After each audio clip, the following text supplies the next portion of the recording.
it's all a challenge, and the element of uncertainty, knowing whether you're going to catch any fish or not. Every night when you went to haul the nets, there was a big expectancy. Is there any fish there, isn't there, you know? And if there was fish, you knew you were in for hours and hours of work. Let's go, Perils! The fish was coming in that quick, it building up that quick. But you didn't get no sleep, you had to get rid of that fish. You had to get down below and iced up. So you're gussing away there, you've got your backs bent and over to the washing pound. Some of the fish was hitting the deck, and after a few minutes it was stiff. Frozen stiff was the fish. Almost every day in the 1930s, more than 50,000 British fishermen cast their nets and harvested the deep. The search for fish took them thousands of miles around the coastline of the British Isles and up to the Arctic. It was a way of life harsher and more dangerous than any other, which particularly attracted the attention of early documentary filmmakers. These films provide the background for the stories of some of our oldest fishermen and women, capturing the days when fishing was a thriving industry in Britain.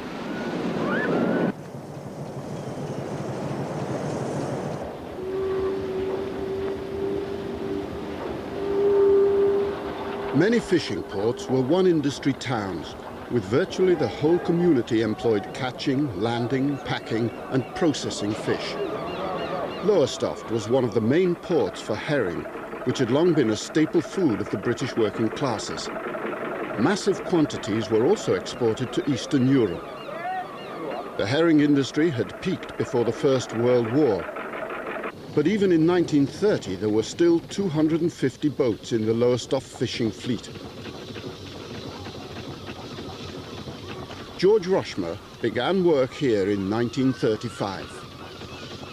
Even from the time before I could walk, I was taken down Lowestoft Harbour by my father aboard the boats, and I was raised amongst boats. All my father's brothers were fishermen, and it was certainly bred in me, wasn't it?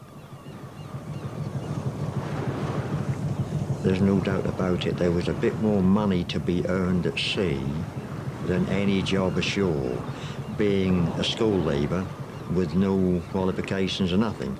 So I suppose some of it was I wanted more money, and it had got a certain amount of glamour attached to it. Because when we came ashore, everybody knew that we were a fisherman by our manner, by our clothes, by our dress, and we commanded respect. Hull was one of the main deep-sea trawler ports, home base for 300 boats. They were especially designed to catch huge quantities of cod, supplying the booming fish and chip shops of Britain. The trawler fleet recruited large numbers of young deckhands who learned their craft on the job from the skippers.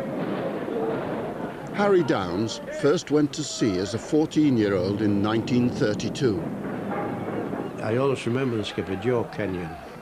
He looked like a prison warder to me, a big square sack bloke, you know. Anyhow, he said, I'll show you everything doing your decky learning, Tom. He said, I'll show you everything. He says, but don't you be cheeky, he says, I shall feel the Parliament side of my pit. Anyhow, he taught me in one watch to box the compass. That was north, north-east, north-north-east, north-east be north, north-east, north-east be east, east, you know, right round the compass, right back to north, and reverse.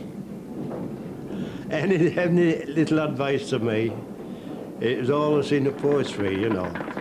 And then he taught me the rules of the road at sea. When upon your port is seen a steamer's starboard light of green, there's nothing much for you to do, but green to port keeps clear of view. When all three lights you see ahead, port your helm and shore your red.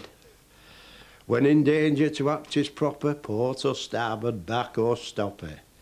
When in danger and in doubt, always call the skipper out. These words of wisdom, all implanted in my memory. Hey, North Sea!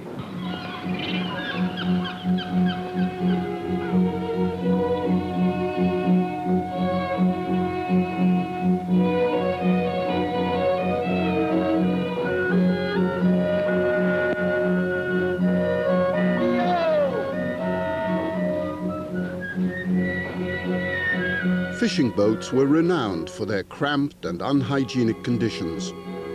On voyages which could last for up to 6 weeks, fishermen had to endure a complete lack of basic facilities. George Leaper first set sail from Aberdeen in 1932. We lived in the forecastle. Oh, it was primitive. There was gas lighting. The gas was made by carbide. An open fishtail lamp that we had in the forecastle to give us light. Look for somewhere. Where's the toilet? Where's the lavatory? Oh, down the stokehold. That's where down the furnace room. Oh, I said, anyone here? No. Well, it was so hot and down there, I just wasn't very keen on down there. So one of the crewmen said to me, he says, if you didn't want to go down to Stockholt, he says, put your backside over the rail, he says, and do it there. So here's me. I had to go into the stern of the ship, hold on to 2 iron bars, and seat it over the stern of the ship to do my business.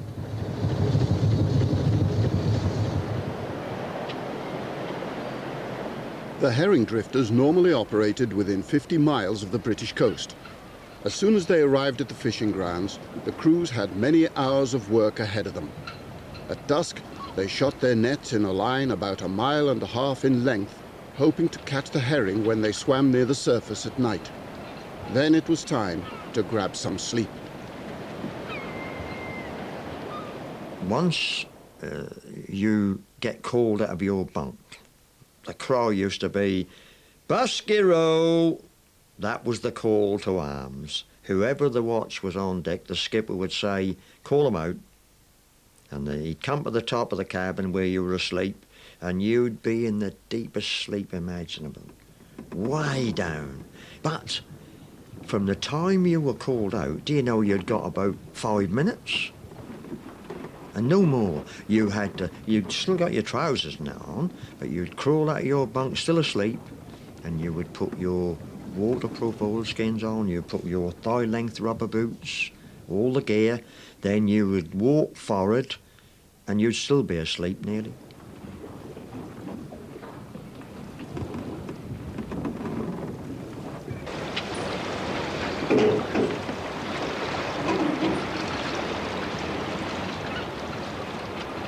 You've got 90 nets out there, and you can haul the first 10 nets and they'll be empty. But there's nothing worse. It's like a man fishing with a rod and line, isn't it? He can sit there on the pierhead for 5 hours and he won't even get a little nibble. Now, with us, the fact that the skipper had got the right place when we started to haul the nets, and the old adrenaline used to go round, and we really used to go mad to get them aboard as fast as we could. And we all used to say, all the time we were hauling anything up to 4, 6, 8 hours, come on, swim up. And then we would look, and the next net coming up, one more in the next net, boys, come on, one more in the next net. And then eventually you'd be hauling nets, if you were lucky, absolutely full of herring. And a lovely sight. A net full of silver herrings, all alive and kicking.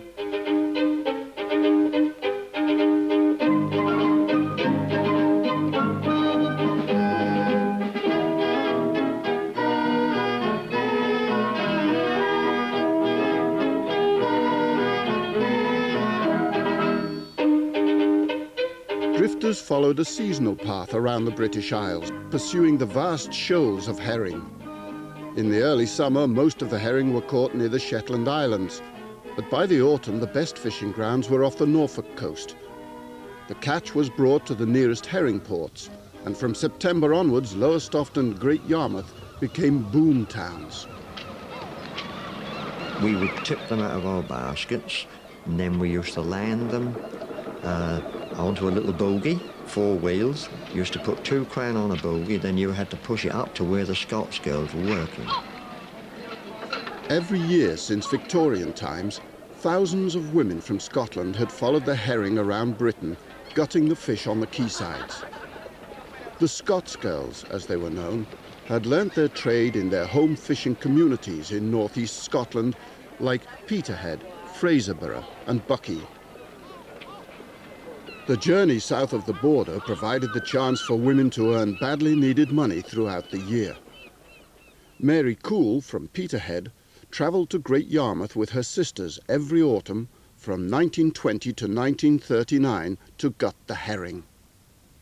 You had a little sharp knife and you put it in under the throat of the heron, held your heron in your hand, took this hand with a knife and you nip at it. That's all you did. You just nip at it out like that and put the gut into your coat and put your herring into its own tub. And then when your tubs were full, you called for your packer to come. We came with the full tubs and we emptied them into those tubs. After the second tier was in, she flung them in handfuls, you see, and down and packed them up. Tier by tier of herring in the barrel. The more you gutted, the more you got paid for. You see, you were paid by the barrel. When it's the barrels that counted at night, when you're finished. And your barrels, 26 barrels, was a good day's gutting. And you were paid at the end of the fishing, not the end of the day. At the end of the fishing, you were paid 10p the barrel. The Scots girls were renowned for their skill and speed, gutting up to 30 fish a minute. But there was a price to pay for their industry. Their hands became badly damaged by the salt used to preserve the herring. The salt, working between the fingers into the roots of the fingers, between them, made big holes in my hands. And nearly every finger was had a sore at the end of it. And my mother, she chewed the oat cakes to a certain softness.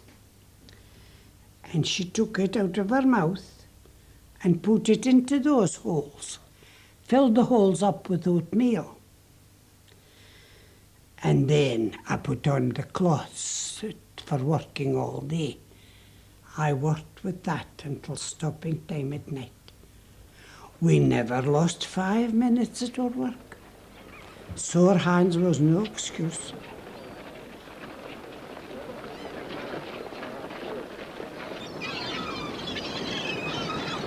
Cod was fished from the seabed all over the 600-mile expanse of the North Sea and beyond.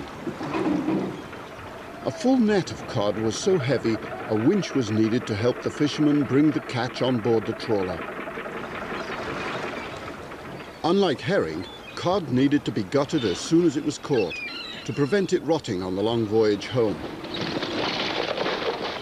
Harry Downs remembers what it was like to sort and gut at sea. Not with the backache of bending forward and twisting your body to throw the fish over, continually doing it hour after hour, hour after hour. You used to gut your fish and you had to open the lug of the fish as you inserted the knife into the fish and then down through to the navel to get the intestine and the liver. But the very fact you was continually doing that, you used to get what they call jubilance. And your wrists used to be locked into that position, like that, like a hook, and you try and straighten it. Terrific pain.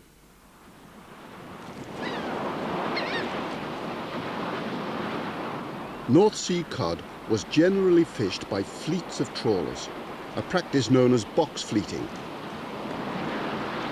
Once gutted, the cod was loaded into small boxes before being taken to a fast boat, the cutter, which would return to port every day with the fresh fish. The most dangerous part was transporting the boxes in rowing boats to the cutter.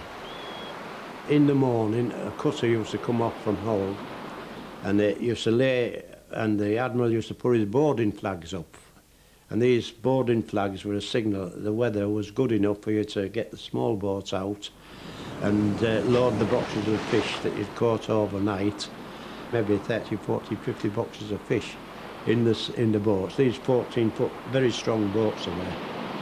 And you used to row it to the cutter, and you'd have about a 200-yard pull. You first go over the wave, and then into the trough. And then as she's moving along, the swell starts to go upwards. And this is when you pull. And then when you get to the top, you can have a little rest because she's surfing.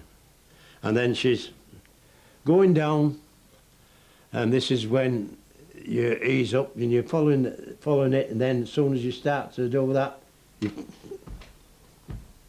to the top of the wave, and then you surf again. And then it's the next big swell. And I mean, you're not only rowing a small boat, you're rowing a weight of fish with you. The deckhands would manoeuvre the rowing boats alongside the cutter so that the boxes of fish could be loaded onto the deck. This could be extremely hazardous, especially as several teams of deckhands would try to deliver the boxes simultaneously. What amazed me with my first trip was the deckies used to climb on the gunnels of the boats, and the boats would be jostling around, and no hands. And they used to be like ballet dancers working the way, because they had to get on the deck of the cutter. And what they used to do, as the cutter heaved over and then went in, the boats used to smash up against the cutter. They used to wait for the proper moment, and they could leap onto the deck of the cutter as she turned over. And how they did it, I thought, I'll never do that, but I did at the finish. I got just as agile as them, like. There were numerous accidents, and young deckhands like Harry Downs were the most vulnerable of all. I was going to make me leap, and somehow I failed. I must have slipped, something like that made me fall. The bow of my boat was in line with the ship's side, so I fell in between. So I knew I was clear of the main parcel of boats, but there was still a danger of side movements of the boats. You know, they wouldn't all go in one direction, some would go forward, like squashing a jelly, and part of it going outwards, and that was what I was frightened of. And at the moment I fell in, I thought, hell, I'll have to go down, and swim forward. And I was panicked. And I swum, and I was going down and down and trying to get down and down. I thought, if the boats do hit me, and I was absolutely terrified. And I held my breath, and I started swimming towards the surface, like, and when I come up, I was just level with the foremost part of the bow itself. And just as the boat was coming round the bow, they picked me up right away, yeah. But it was a moment of extreme fear. Many deckhands weren't so lucky.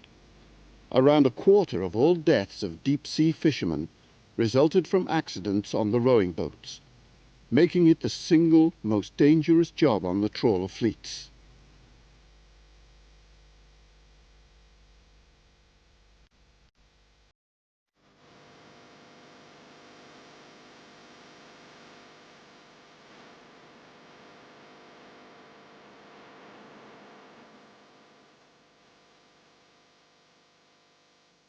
The men and women who worked in the major ports like Lowestoft, featured in John Grierson's classic documentary film Drifters, were part of a highly organised industry driven by competition and profit. The big companies which owned rival boats and fleets vied with each other to get the best price for fish. In this battle to make money, it was the skipper in charge of the boat whose knowledge and skill largely determined the success of each voyage. Morning, Dart. Good morning, Skipper. Morning, Skipper. Everybody aboard? All aboard. All right, we'll let go. All ready below, Chief? All ready below, Skipper. Let go! Take off, all right. George Rushmer became the skipper of a Lowestoft herring drifter in 1952. To be a skipper in a fishing boat in your home port, it's quite a select fraternity. You have then become the top of the tree. You are the skipper of that boat. You are in control of the finances, and the owner gives you that ship for one reason only: to take her away with all his gear, his ship, with a crew, to bring back some money. Companies generally chose older, experienced men to be skippers, but occasionally young deckhands who had made their way up to be mate were given the opportunity. In 1938, George Leaper was a 24-year-old mate with John Lewis and Son in Aberdeen when he was given his chance. The ship's husband, that's the man who looks after the ships ashore, came to me and he says, my boss would like to see me. I says, oh. I says, what about? He says, he wants you to take away a ship. Right, so up I goes to see Sir Andrew Lewis, and he says, I've heard about you. He says, I'm offering you the General Botha to be skipper. Oh, will you take it? I says, oh, yes, I'll take it. 24-year-old, offered a ship. I knew everything. Oh, yes, I'll take it. So away I went to sea now, for the beans. It's all right, the navigation. The navigation was all right. Got the fishing films up to Faroe, and bad weather came. A gale of wind sprung up. And of course, oh, what do I do now? Do I stay here? Do I go and look for shelter? Do I go into a port? And then I said to myself, George, I thought you knew everything. But you don't know. You think you know everything until you get there. Get to the point of where it happens. And you've no one to ask. You'd always a skipper before to ask if something went wrong, but I had no one to ask. So you've got to deal with it yourself. And that's how you get experience. In an age before the use of electronic detection equipment to locate the shoals of fish, the most important skill for the skipper was to guide his boat to the best fishing grounds. In the hunt for herring, success was dependent upon the skipper's knowledge of the natural life of the sea. The signs that told you where the herrings may be were, first of all, you would see the whales that fed on herrings. Now, everything feeds on something else in the sea, doesn't it? So if there's a whale about, could be herrings there. Then you would probably see some porpoises or dolphins rolling about. You'd be looking round through your glasses and you would see brown patches where the sea was changing colour, and that would be brought about by marine life in the water that fish fed on, plankton. And that was what herrings fed on. Then if there was fish about, there would be gulls. Herring gulls everywhere. So obviously when you get a combination of that sort of a situation, hello, skipper's about. The skipper was now in charge of a frantic race to catch the fish and get them back to port. Initially you shoot your nets. Secondly, you get the fish in your boat. Now then, they're there for one purpose only, be turned into money. Turn them into money, you've got to get back to harbour. And also, like all commodities, like all markets, first come, best prices. So all the time you're hauling, the skippers, oh, he's on tenterhooks and wish to Christ they're never working hard enough for you. You're watching every net come in. How many more? How many more? You're looking at the time, and all the time you're looking round, there'll be the boat next to you. He's got herring. You can see him because you're all close enough to each other. You can see it. You'll see him turn round, and the minute he's got to go in, out come the black smoke out of the funnel, the cheapers and all, and the minute that telegraph goes down, zoom, you're off. And of course, if you can overhaul a couple of them, and if you're a slightly faster boat than the others, you think, oh, well, I can beat him. And it's rivalry. And if you can beat one who beat you in the other day, you would love it. To win the race, the deckhands were driven on by their skipper through long hours of non-stop labour, especially on the larger trawlers, capable of landing huge quantities of cod. To put 24 hours, 36 hours in was quite normal in them days. You're absolutely weary, but you're dragging yourself about the deck. Your eyes are, I can hardly,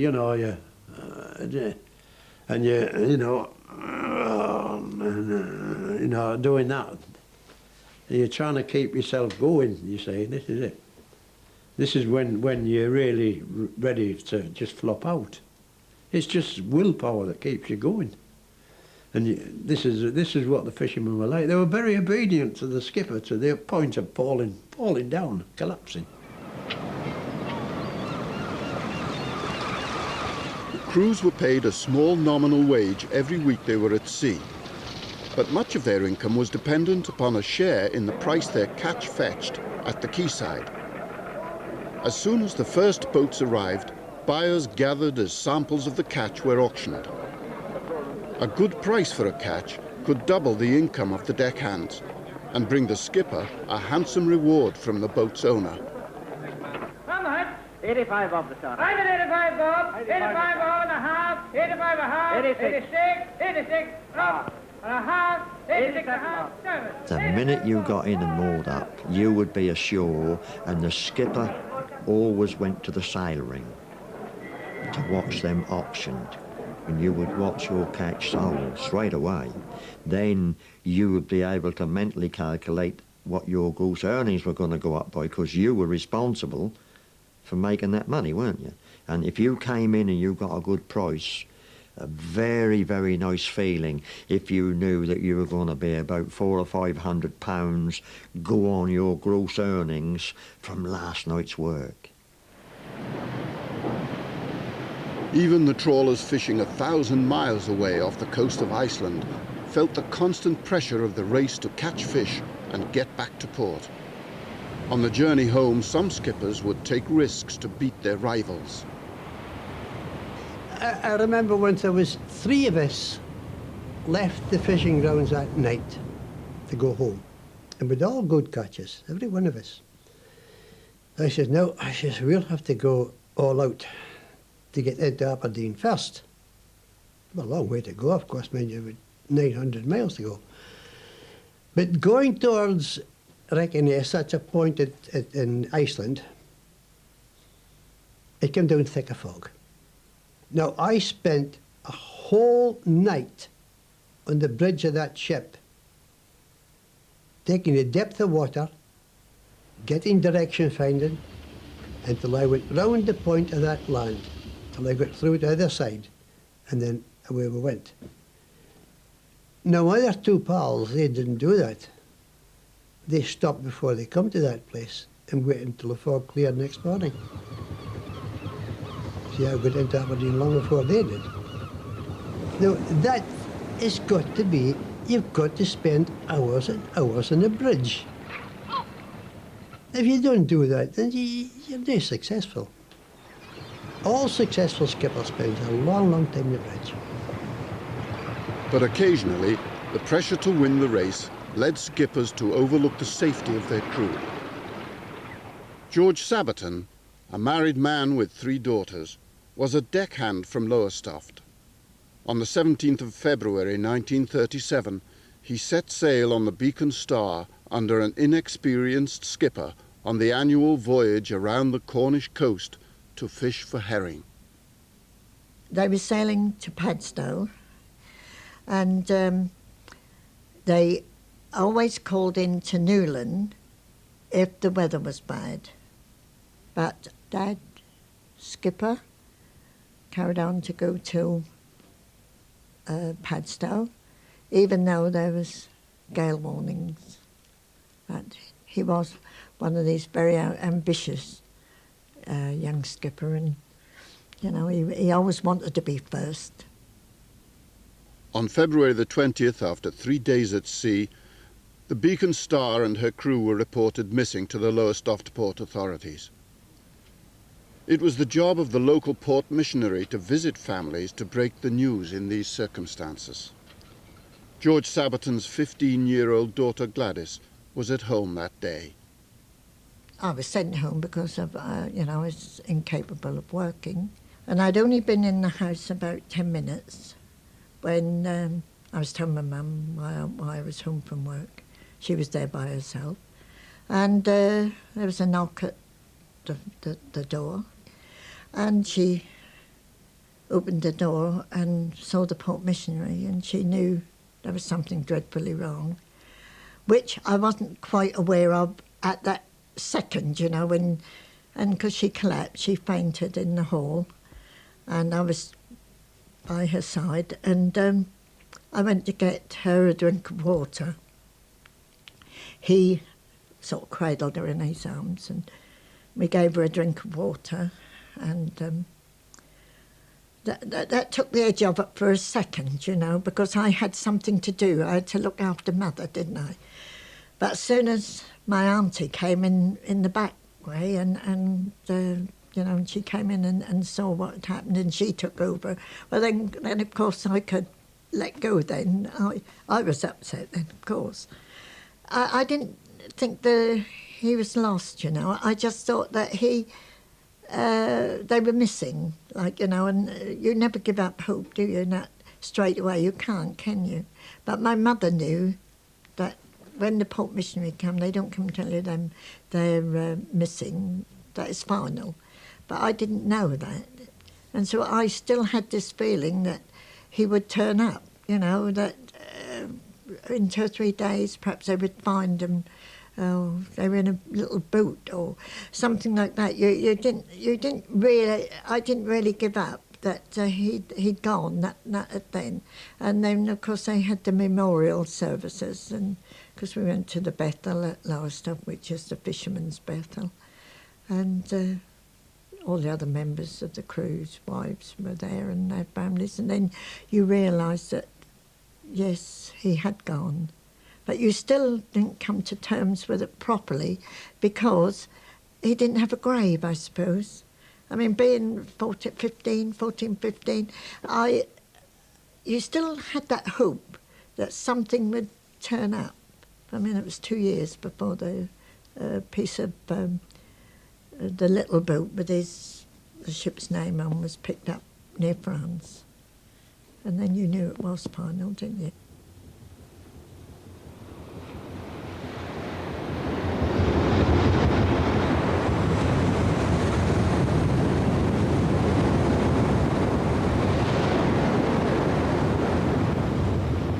During the first half of this century, more than 6,000 British fishermen lost their lives at sea. But for every boat which went down, many more came perilously close to sinking. In January 1935, Harry Down survived a near disaster on the trawler the Dairy Coats. I was down the cabin having my dinner, and all of a sudden the ship started heaving over onto one side.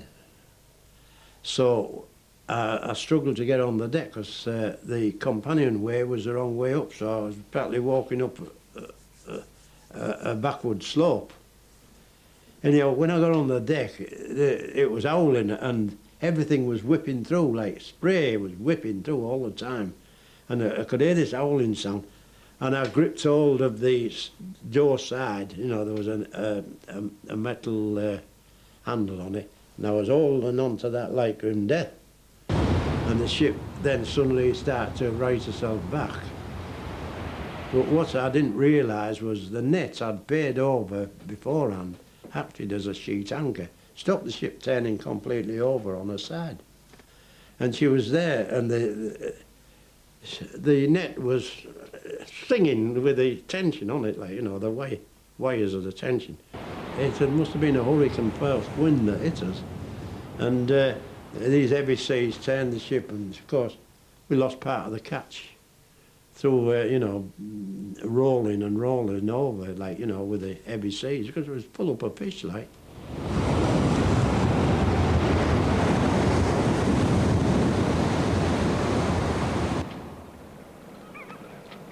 Every time a fisherman set sail, he knew he was risking his life. But danger was accepted as part of the job in the quest to net the biggest catch. The skipper's the man who decides where he shall go, when you will shoot the nets. There have been many unlucky people who have taken a ship to see a skipper and just disappear from the face of the sea. Life is not easy in a drifter and a gale of wind, I can assure you. And it can try your nerve too, because you can see the bows of a drifter go into a wave, and for a second or two you don't know whether they're going to come up or not, and I'm not exaggerating. And then when you've been through a gale of wind and you tie up in the harbour, a sense of achievement. Honestly, you think you've made, you know, that's one to me, that is. And that's every trip.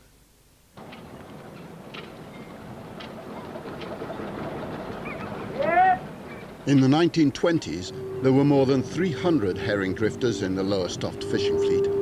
But by the 1950s, this had fallen to just 30, a decline brought on by a collapse in demand and the virtual extinction of the North Sea herring. Cod wars and territorial fishing limits further depleted the rest of the British fishing industry in the second half of the century. Only a few active fishing ports still remain, most of them in Scotland. The days when many thousands of men and women made a living from fishing are now a distant memory.